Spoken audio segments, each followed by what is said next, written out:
Começando então o nosso segundo vídeo, e o objetivo deste segundo vídeo é retomar alguns conteúdos que nós aprendemos na matéria de teoria psicanalítica.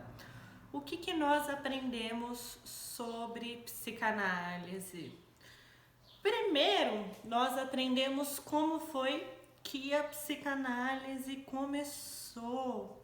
Nós vimos elementos sobre a história da psicanálise e nós vimos que Freud estava em um contexto de buscar possibilidades de tratamento para pacientes que na época eram chamados de pacientes histéricas. Então, a psicanálise tem início num contexto em que o desafio era como realizar o cuidado de pacientes que o diagnóstico era a histeria. Vocês se lembram o que significava esse diagnóstico de histeria? Significava que a pessoa tinha sintomas e esses sintomas que poderiam ser de diversas formas. Ela poderia ter alguma paralisia em algum membro do corpo, ela poderia ter perdido a visão, ela poderia ter perdido a fala, ela poderia ter alguma forma de tique, né? Movimentos repetitivos, contrações. Então existiam esses sintomas.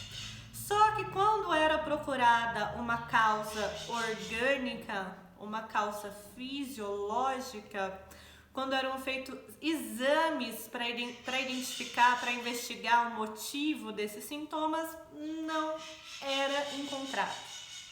Não era encontrado uma causa no corpo, uma causa fisiológica. E isso gerava algumas reações, né? Algumas reações como as pessoas perguntarem: será que é verdade mesmo? Será que a pessoa tá mesmo com esse sintoma?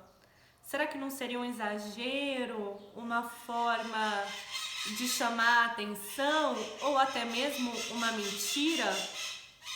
Será? Né? E é nesse contexto que Freud inicia sua carreira como médico no atendimento às chamadas pacientes histéricas. Nós vimos também na matéria de psicanálise, na matéria de teoria psicanalítica, que Freud passou um tempo estudando com Charcot. E foi com Charcot que Freud aprendeu sobre a hipnose. Vocês se lembram sobre isso? Que quando a paciente estava hipnotizada, era possível dizer a ela sobre hipnose para que alguns sintomas diminuíssem, se interrompessem.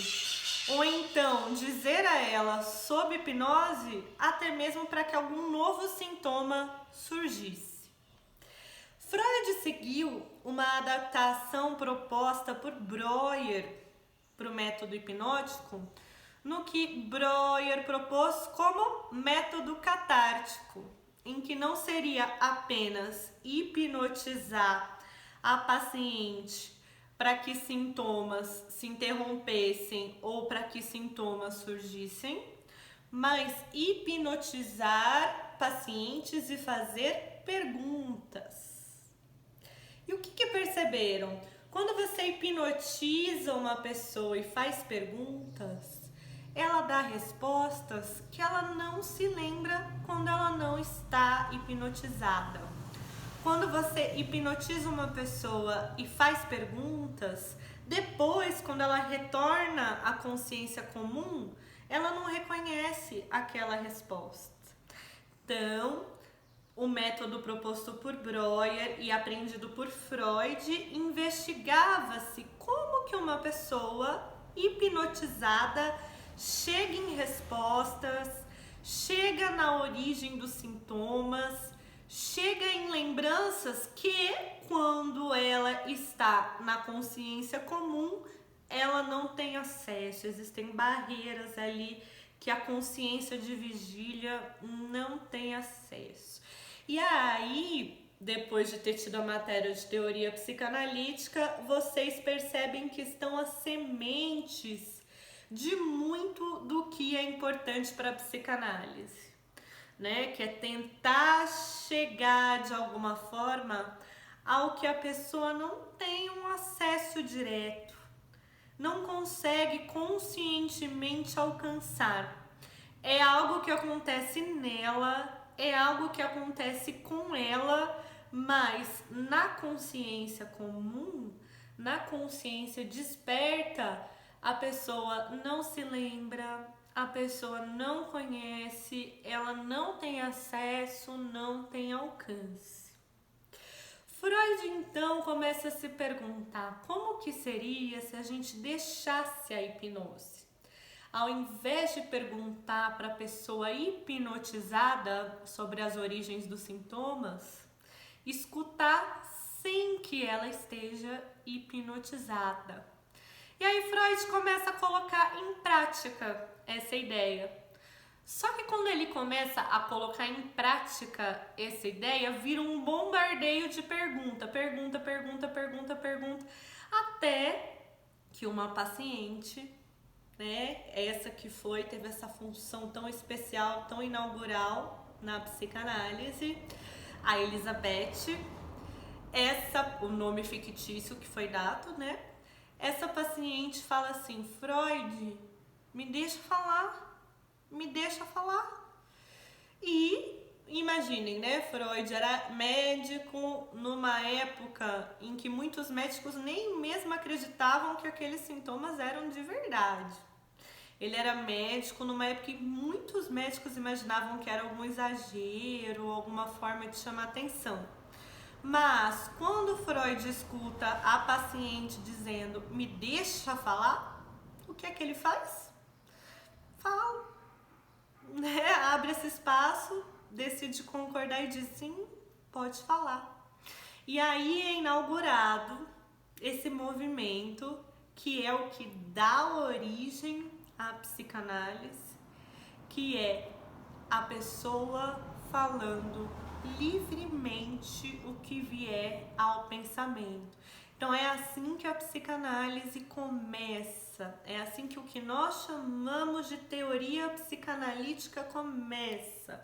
Né? Freud abandona a hipnose, Freud abandona o método catártico e a pessoa, a paciente ou o paciente falam o que vier ao pensamento. É aí que a gente vê a importância das palavras para o início da psicanálise.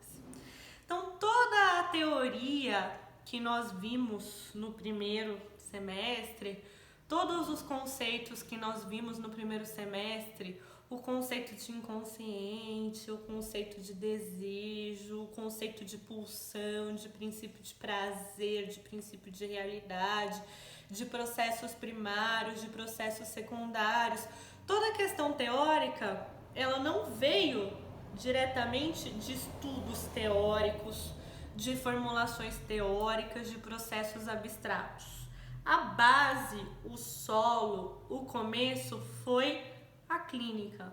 Então, como que a psicanálise tem início? Para falar do início em psicanálise, nós estamos falando da escuta. Falar de psicanálise é falar desse movimento em que abre-se um espaço de escuta para alguém falar livremente o que vier ao pensamento.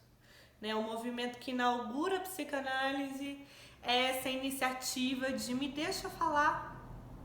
E aí a psicanálise vem com essa possibilidade de que a pessoa fale. Então a gente não consegue pensar na teoria psicanalítica sem pensar nessa origem clínica. Vocês sabiam que a própria palavra clínica, o uso da palavra clínica, vem de um movimento que é inclinar-se. Porque geralmente quando a gente vai escutar alguém ou quando a gente vai dar atenção a algum sintoma, dá atenção a alguma queixa que é trazida de um sofrimento, existe essa inclinação para escutar. Então, falar dessa articulação entre teoria psicanalítica e clínica psicanalítica é falar sobre escuta. E aí a gente percebe por que será que nós vamos ficar ouvindo a pessoa falar o que vier ao pensamento. Por que nós vamos ouvir a pessoa à vontade, falando livremente, fazendo associações? Qual que é o propósito disso? Por que não tem, né, um roteiro, uma sequência? Vamos perguntar sobre isso, depois sobre isso, agora a gente vem aqui. Se a pessoa falar desse assunto, a gente investiga esse assunto. Por que deixar a pessoa falar o que vier ao pensamento? Aí a gente entra em um outro campo muito importante para a psicanálise, que existe na nossa vida psíquica uma dimensão consciente.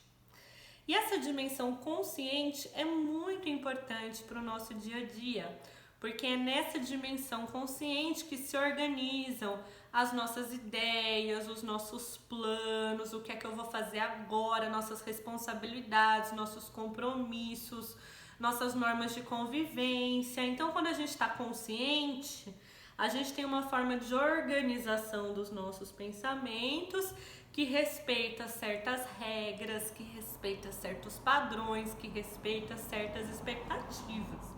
Então, se eu vou contar alguma coisa para vocês, né, se eu vou preparar uma aula, por exemplo, eu me preocupo em ter uma organização, em ter uma sequência. Então, primeiro vai vir esse assunto, agora vai vir esse assunto. Se eu for contar para vocês como foi meu final de semana, também pode até ser que eu, né, faça um zigue-zague um pouquinho, mas eu tô buscando organizar o que aconteceu para transmitir para vocês com organização, com sequência, com coerência. Acontece que para a psicanálise, essa dimensão consciente é só uma parte da nossa vida psíquica. Dizer que ela é só uma parte da nossa vida psíquica não significa dizer que ela não é importante. É claro que a nossa consciência é importante. É com a nossa consciência que nós fazemos nossas tarefas do dia a dia. É com a consciência que nós nos organizamos para os nossos compromissos, para as nossas responsabilidades. É com a consciência que nós fazemos nossos planos. É com a consciência que vocês escolhem estudar, se organizam para estudar, prestam atenção na aula, se concentram, fazem as atividades. A consciência é importantíssima. Mas para a psicanálise, além da consciência, existe uma dimensão em nós. Existe uma dimensão que nos impulsiona, que nos move, que nos motiva e ainda assim, né, sendo algo tão presente, tão impulsionador, motivador na nossa vida psíquica, nós não conhecemos, nós não temos um acesso direto, nós não nos tornamos conscientes de como esses processos que nos motivam, que nos impelem, que nos impulsionam acontecem. Nós estamos falando então da dimensão do inconsciente,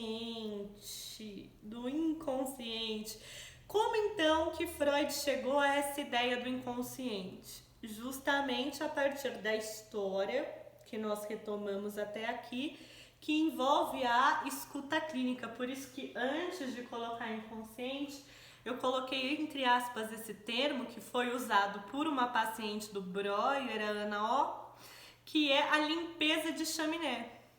A ideia de que você ir falando, sem se preocupar tanto com a sequência, com a coerência, né? Como se estivesse limpando a chaminé, deixando sair o que tá por ali, né? As palavras. Então, antes mesmo de Freud abandonar a hipnose e começar a psicanálise, né? O Breuer, usando o método catártico, uma paciente deu um nome de limpeza de chaminé para o que ficou conhecido como a cura pela palavra, a importância das palavras em nossas vidas.